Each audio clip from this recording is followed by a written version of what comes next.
Week 1, Lesson 6, William Hogarth. William Hogarth was an English painter who's been credited as a pioneer in Western sequential art. He was a cartoonist, a printmaker, and a social critic. His most important works were A Harlot's Progress and its follow-up work, A Rake's Progress. This is exciting because for the first time in this course, we can connect a piece of art to the exact year of its publication. In 1732, he released a series of pictures called A Harlot's Progress. In 1731, Hogarth released a series of 6 paintings depicting a young lady named M. Hackabout, who arrives in London, England, and becomes a prostitute. However, these paintings have either been lost or destroyed, and all that remains now are the prints that were based off them. Thankfully, the prints survived and are thought to be some of the first works of sequential art created in Europe. Let's take a closer look now at the picture here. Based on the buildings and narrow roadway, we can assume that this is either a back street or a side street. In the center of the picture, we see the 2 most detailed characters in the picture. 2 women, one old, one young. The older woman is looking at the younger one, examining her face. The young woman is healthy and has no blemishes on her face. Meanwhile, the older woman's face has dark disease blots on it. Look at the trunk in the bottom right corner. It has the initials M.H. on it. These are the initials of M. Hackabout. Beneath it, we see a white swan lying dead, with the note around its neck, "For my loving cousin in Thames Street in London." From this, we can assume Miss Hackabout was brought by someone she knew. But something else is interesting about the swan. It's white. Who else is dressed in white? Why, Miss Hackabout is. The white represents purity and or innocence. So, could the dead swan perhaps be foreshadowing something? What else is interesting about this picture? Behind Hackabout is a dark-robed man on horseback. In his hand is a card saying, "To the Right Reverend Father from London." So we can assume that he is a holy man or in some way connected to the church. He doesn't notice or care for the woman behind him. He's not here to help her. His white horse is also knocking over some objects, so he might be causing more harm than good. There is no dialogue. All this is spelt out through the picture. It assumes that the reader is familiar with the London culture and will spend some time analyzing the picture before looking at the next one. Here we see Miss Hackabout has become a mistress for an English nobleman.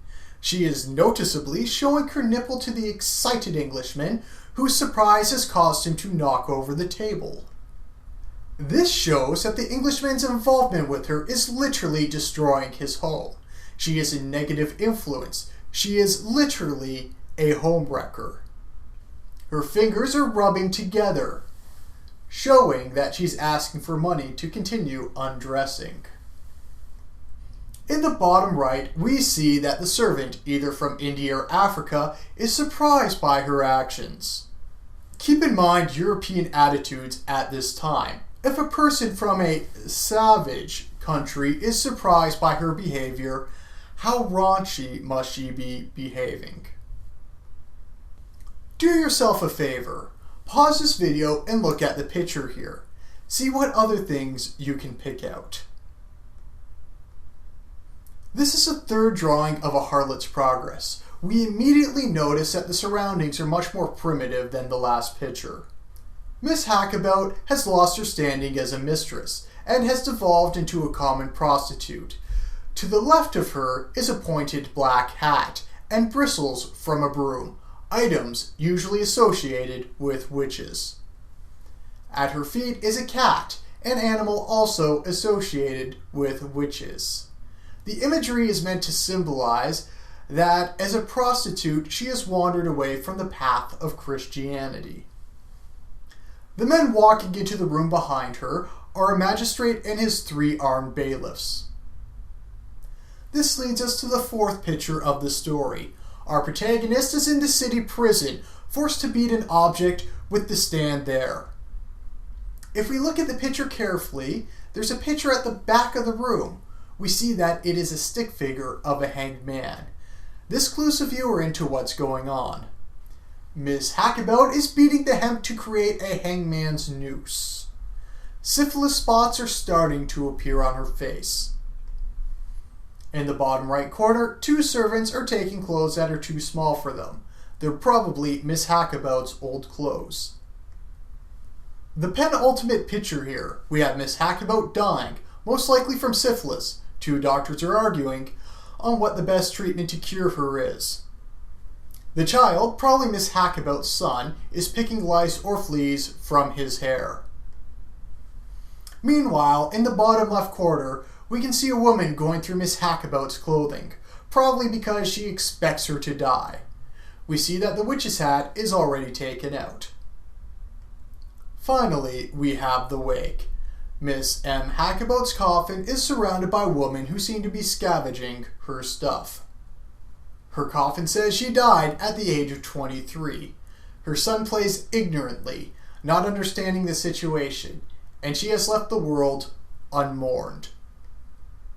So, what we've studied here was one of Western culture's oldest attempts at sequential art. The interesting part about this was that these prints were designed to appeal to the middle class. They were mass-produced by the printing press to teach people a moral tale about the dangers of prostitution.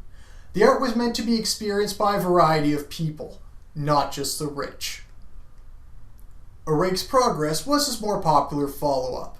This is probably because the original painting survived along with the prints. But if we look at the prints, this time they have words underneath to help the reader more clearly understand what is going on. Questions to contemplate. Why would William Hogarth target the middle class with his artwork? Does this devalue his art in any way?